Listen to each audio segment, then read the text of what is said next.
नमस्कार, स्वागत आहे तुमचं सुषमाज किचनमध्ये। उन्हाळा स्पेशल आज आपण 4 रेसिपी पाहणार आहोत। उन्हाळ्यामध्ये गरमीच्या दिवसात आवर्जून केलेल्या जाणाऱ्या या 4 रेसिपी आहेत। एक आहे कच्च्या कैरीचं पन्ह, दुसरं आहे आपलं उकडून तयार केलेलं कैरीचं प्रीमिक्स जे तुम्ही 3 महिने पण छान स्टोअर करू शकता। त्यासोबतच मुलांची आवडती चॉकलेट लस्सी आणि मलाई लस्सी। चारही रेसिपी अगदी सोप्या आहेत। व्हिडिओ शेवटपर्यंत बघा, तसेच रेसिपीला लाईक करा, चॅनलला सबस्क्राइब करा आणि बेल नोटिफिकेशन पण ऑलवर प्रेस करा। आता आपण रेसिपीला सुरुवात करूया।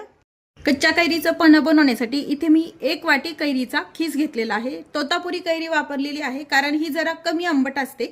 याची साल काढून हा आपला खीस तयार करून घेतलेला आहे। कैरी स्वच्छ धुवून घ्यायची, याचे हे दोन्ही टोक काढून टाकायचे आणि साल काढायची। साल जर ठेवली तर कैरीचं पन्ह हे तुरट लागतं किंवा मग कडवट लागतं।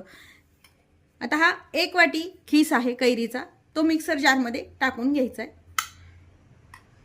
अर्धी वाटी साखर घेतली। साखर ही तात्पुरती घेतलेली आहे, जसं कैरीचा आंबटपणा आहे त्या प्रमाणात आपण यामध्ये साखर वापरायची आहे। आता हे मिक्सरवरती आपल्याला बारीक करून घ्यायचे। मिक्सरवरती आपण हे या पद्धतीने काढून घेतलेलं आहे। शक्यतो कैरी ही चिरून न घेता खिसूनच घ्या पन्ह बनवताना, त्यामुळे काय होतं व्यवस्थित आता याचा खीस असं छान रवाळ हे मिश्रण तयार होतं। आता हे जे बनवलेलं कैरीचं मिश्रण आहे एका भांड्यामध्ये काढून घ्यायचे।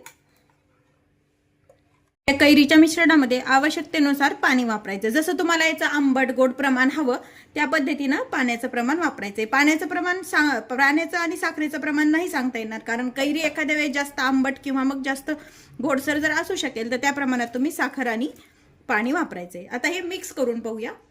यामध्ये साधारण ज्या वाटीनं आपण खीस घेतला आहे त्याच वाटीनं 2 वाट्या मी पाणी टाकून घेतले। अर्धा चमचा वेलची पावडर टाकून घेतली। यामध्ये वेलची, जायफळ आणि सुंठ एकत्र करून घेतलेली ही पावडर आहे। चिमूटभर मीठ टाकायचे साधं आणि चिमूटभर काळं मीठ आणि व्यवस्थित हे मिक्स करून घ्यायचे। यामध्ये तुमच्याकडे जर केशर असेल तर ते पण तुम्ही टाकू शकता। मिक्सरमध्ये जेव्हा आपण कैरी काढतो ना तेव्हाच केशरच्या काड्या यामध्ये टाकायच्या, म्हणजे अगदी छान केशरी रंग येतो। आता याची टेस्ट पाहूया। याला साखर जर अजून लागत असेल तर ती टाकून घ्यायची। व्यवस्थित गोडसरपणा आलाय, बरोबर आपला 1 वाटी कैरीच्या खिसाला अर्धी वाटी साखर अगदी छान झालेली आहे। तयार केलेलं पन्ह आहे ना एका काचेच्या बरणीमध्ये भरून जर तुम्ही फ्रीज मध्ये ठेवलं तर 8 ते 10 दिवस छान राहतं। 2 आपण काचेचे ग्लास घेऊया आणि यामध्ये हे पन्ह ओतून घेऊया। हळदी कुंकाला चैत्र गौरीच्या आवर्जून पन्ह हे केलं जातं किंवा उन्हाळ्यामध्ये पिण्यासाठी पण शरीराला थंडावा देणारं हे कैरीचं पन्ह आहे। दोन्ही ग्लासमध्ये आपण हे पन्ह काढून घेतोय। कच्च्या कैरीचं झटपट पन्ह आपण तयार करून घेतलेलं आहे। वरतून थोडीशी वेलची पावडर टाकायची। आता आपण उकडलेल्या कैरीचं पन्ह तयार करूया। उकडलेल्या कैरीचं पन्ह बनवतोय त्यासाठी इथं मी 2 कैऱ्या घेतलेल्या आहेत। अर्धा किलो कैरी आहे ही साधारण। ह्या तोतापुरी कैऱ्या आहेत। कैऱ्या बाजारातून आणल्यानंतर पाण्यात टाकून एक अर्धा तास ठेवायच्या आणि स्वच्छ धुवून घ्यायच्यात। पूर्ण याचा चीक वगैरे आणि माती काढून घ्यायची। तसे हे मी धुवून घेतलेल्या कैऱ्या आहेत। कैरी आपल्याला उकडून घ्यायची। इथं मी हे देठ काढून घेते याचं दोन्ही कैरीचं, कारण यामध्ये कसं चीक असतो ना त्यामुळे ते उकडताना उतरले जातो। आणि एका भांड्यामध्ये ठेवून घ्यायची। कैरीच्या भांड्यात पाणी अजिबात टाकायचं नाहीये, बिना पाण्याचीच आपल्याला ही कैरी छान उकडून घ्यायची आहे। मी कुकरमध्ये पाणी घेतलेलं आहे, ज्यामध्ये कैरी ठेवली आपण भांड्यामध्ये ते भांडं मी यामध्ये ठेवून घेतले। वरतून फिट बसेल असं याला झाकण टाकायचंय, म्हणजे खालचं कुकर मधलं पाणी वरती भांड्यामध्ये जात नाही। झाकण लावून घ्यायचे कुकरचं झाकण लावून घेतलंय। इंडक्शन सुरू करायचं आणि साधारण कुकरच्या आपल्याला 3 शिट्ट्या करून घ्यायच्या। जसं तुमच्या कुकरमध्ये वेळ लागतो त्याप्रमाणे शिट्टीचं प्रमाण लावून घ्यायचं। आता 3 शिट्ट्या करून घेऊया आणि पाहूया। कैरी आपण उकडून घेतलीये, पूर्ण वाफ गेलेली आहे कुकरची। कुकर उघडून पाहूया। झाकण काढून घ्यायचं। सुरीनं कैरी व्यवस्थित आपली छान उकडल्या गेलेली आहे। तर भांडं हे बाहेर काढून घेऊया। उकडलेली कैरी आहे दुसऱ्या भांड्यामध्ये मी काढून घेते। कैरी अजून गरम आहे त्यामुळे थोडीशी थंड करून घ्यायची आणि मग याची आपल्याला साल काढायची। कैरी थोडीशी आपली थंड झाली आहे, यातली कोय काढून घ्यायची बाजूला। दोन्ही कैरीची तशीच आपण कोय काढून घेऊया. यातली कोय काढून घेतलेली आहे. सालीला आपल्या थोडासा गर राहतोय, तो गर पूर्णपणे आपल्याला काढून घ्यायचा आहे. या पद्धतीनं सर्व सालीचा गर आपण काढून घेऊया. फक्त साल येऊ देऊ नका त्यामध्ये, नाहीतर तुरटपणा येतो. मी साल बाजूला ठेवून द्यायची. राहिलेल्या सालीचा पण गर या पद्धतीनं काढून घेऊया. सर्व सालीचा गर आपण काढून घेतलाय, त्याच पद्धतीनं कोईचा पण गर आपण काढून घ्यायचा आहे. त्यामध्ये गुळाचं प्रमाण लक्षात येण्यासाठी तयार केलेला गर जो आहे एका भांड्यामध्ये टाकून मोजून घ्यायचा आहे. म्हणजे आपल्याला गुळाचं प्रमाण व्यवस्थित लक्षात येतं किती घालायचं आहे ते. जेवढा गर आहे तेवढाच गुळ वापरायचा आहे. साधारण ही तोतापुरी कैरी असल्यामुळे तेवढाच गुळ याला बास होतो. जर तुमची मग कैरीच्या आंबट प्रमाणे गुळ वापरायचा आहे, पण शक्यतो या प्रमाणामध्ये गुळ आपला बरोबर होतो. या डब्याला थोडंसं कमी आहे आपला हा गर, पण आपण हा डब्बा भरूनच गुळ यासाठी वापरणार आहोत. पुन्हा यामध्ये हा जो गर आहे तो काढून घेऊया. गुळ आपल्याला मोजून घ्यायचा आहे. साधारण चिरून घेतलेला गुळ आहे हा. डब्याला थोडासा कमी गर होता, पण मी अगदी डब्बा भरून गुळ वापरते, म्हणजे व्यवस्थित बॅलन्स होतं ते. यामध्ये टाकून घ्यायचा आहे. गुळ आणि कैरीचा गर व्यवस्थित मिक्स करून घेऊया. फक्त ह्या अशी पद्धतीला थोडासा वेळ लागतो, त्यामुळे पटकन मिक्सरवरती काढायचं असेल तर तसं पण तुम्ही काढू शकता. आता गुळ यामध्ये आपण विरघळून घेतलेला आहे. आता हे जे पण आहे गुळाच्या काड्या खडे वगैरे असतात यामध्ये, त्यामुळे आपल्याला हे गाळून घ्यायचंय. चाळणीवरती थोडं थोडं टाकून घ्यायचंय. एक खाली भांड ठेवायचंय आणि व्यवस्थित असं चमच्यानी हलवायचं, म्हणजे खाली हे पण छान गळल्या जातं आणि गुळातला कचरा वगैरे वरती राहतो आणि स्मूथ अशी पेस्ट आपली तयार होते. पाहू शकता या पद्धतीनं हे सर्व पण आपण हे गाळून घेऊया केलेलं मिश्रण. तर आपण चाळणीतून छान गाळून घेतलेलं आहे. आता यामध्ये वेलची पावडर टाकायची 1 चमचा भरून, थोडंसं काळं मीठ आणि थोडंसं साधं मीठ आणि मिक्स करून घ्यायचंय. हा जो तयार केलेला गर आहे, इथे मी स्वच्छ काचेची बरणी एक धुवून घेतलेली आहे. शक्यतो काचेच्या बरणीमध्येच कोणतंही आंबट स्टोअर करावं. स्वच्छ धुवून कोरडी करून घेतलेली आहे. यामध्ये आपल्याला भरून घ्यायचं आहे.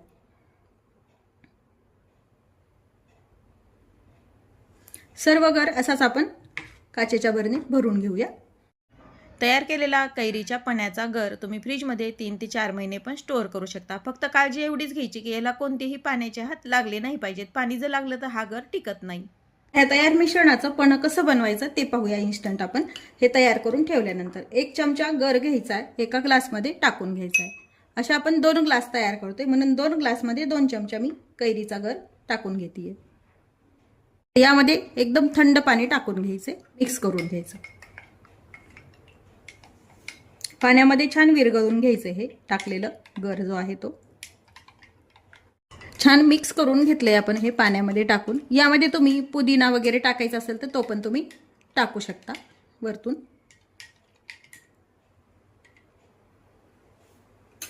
आता एक बर्फाची क्यूब यामध्ये टाकून घ्यायची. कैरीचं पण्याचं प्रीमिक्स आपण कसं करायचं ते पण पाहिलं आहे आणि त्यापासून आपण कैरीचं पण आपण करून घेतले. कच्च्या कैरीचं पण किंवा शरबत कसं बनवायचं ते पण आपण पाहिलेलं आहे आणि उकडलेल्या कैरीचं प्रीमिक्स पण तयार करून घेतलेलं आहे. आता आपण चॉकलेट लस्सी आणि मलाई लस्सी तयार करूया. चॉकलेट लस्सी बनवते त्यासाठी मिक्सर जारमध्ये मी 4 चमचे घट्ट दही घेतेय. आपला जो परी चमचा असतो ना त्याने मी 4 चमचे दही वापरले. 1 चमचा थंड दूध आणि दही पण आपलं फ्रीज मधलंच आहे, त्यामुळे मी याच्यामध्ये बर्फाच्या क्यूब वगैरे काही वापरत नाहीये. वापरला तर ही घट्ट लस्सी होत नाही तयार, नंतर थोडंसं बर्फाचं पाणी होतं आणि मग लस्सी आपली पातळ होते. यामध्ये पिठी साखरच वापरलेली आहे मी. जरी हे मिक्सरनं काढते ही तरीही आपली जाड साखर वापरली तर ती पण पुढे एखाद्या वेळेस लस्सी पातळ होते.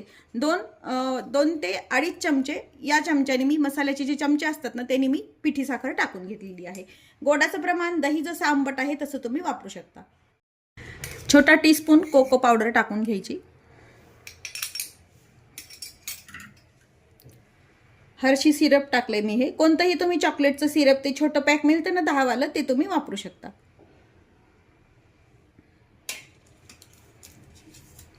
आणि डेअरी मिल्क, 10 वालीच डेअरी मिल्क आहे ही.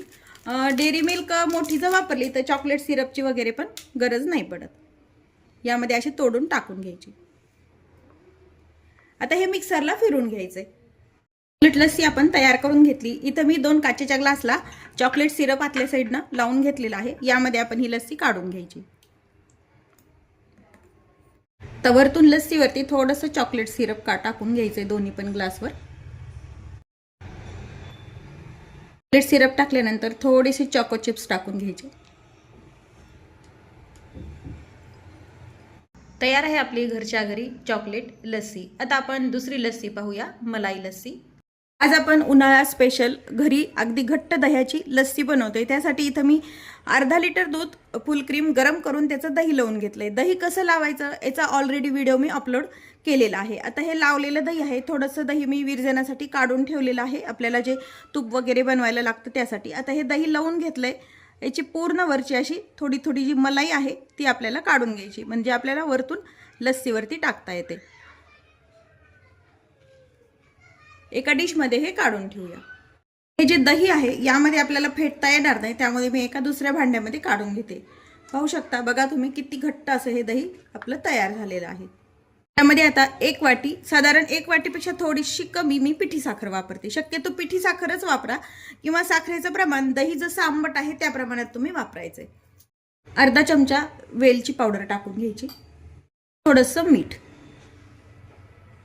थोडंसं पाणी टाकून घ्या. यामध्ये थंड पाणी वापरा.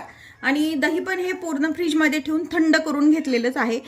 जर दही थंड नसेल तर तुम्ही यामध्ये बर्फाच्या क्यूब पण वापरू शकता, पण बर्फाच्या क्यूब जर वापरल्या तर त्या कालांतराने त्याचं पाणी होतं आणि लस्सी ही आपली पातळ होते. आता हे फेटून घ्यायचं आहे आपल्याला. आपण मिक्सरवरती करत नाहीये, त्यामुळे हे लस्सी अगदी छान दाणेदार तयार होते. हे लस्सीचं दही आहे ते आपण व्यवस्थित छान फेटून घेतलेलं आहे. एकदा याला गोडसरपणा कमी जास्त आहे का ते चेक करूया. जर आपल्याला साखर कमी वाटत असेल, लस्सी आंबट वाटत असेल तर तुम्ही यामध्ये साखर ॲड करू शकता. मला थोडीशी साखर असावी वाटते, थोडीशी, त्यामुळे 1 ते 2 चमचे पुन्हा मी थोडी पिठी साखर टाकून घेते आणि छान मिक्स करून घेते. ही लस्सी अशी छान घट्ट आणि अशी रवाळ तयार होते. मस्त दाणेदार असे लस्सी ही तयार होते. याच पद्धतीनं एवढीच आपल्याला ही घट्टसर ठेवायची आहे. यापेक्षा जास्त याच्यामध्ये पाणी ॲड करायचं नाही. लस्सी ही आपण छान तयार करून घेतलेली आहे. हे अशा चिनी मातीच्या कपमध्ये किंवा मग काचेच्या ग्लासमध्ये ही तुम्ही आपली लस्सी काढून घ्यायची आहे. दोन्ही मगमध्ये आपण लस्सी काढून घेतली. आता ही जी आपण वरतून मलाई काढून घेतलेली होती घरच्या दह्याची ती यावरती टाकून घ्यायची. दही लावण्यासाठी कधीही फुल क्रीम दूधच वापरा, म्हणजे दही व्यवस्थित घट्ट लागतं आणि अशी मलाई पण त्यावरती छान येते. त्यातून थोडीशी वेलची पूड टाकून घ्यायची. मलाई लस्सी पण आपली तयार आहे. स्पेशल 4ही थंड पेय आपली तयार आहेत. कच्च्या कैरीचं पण उकडलेल्या कैरीचं 3 महिने टिकणारं प्रीमिक्स, मुलांच्या आवडती चॉकलेट लस्सी आणि मलाई लस्सी. रेसिपी तुम्हाला कशी वाटली हे कमेंटमध्ये नक्की सांगा. रेसिपीला लाईक करा, चॅनलला सबस्क्राईब करा आणि बेल नोटिफिकेशन पण ऑलवर प्रेस करा. अशाच नवीन रेसिपीसोबत पुन्हा भेटूया. तोपर्यंत बाय बाय. व्हिडिओ पाहिल्याबद्दल धन्यवाद.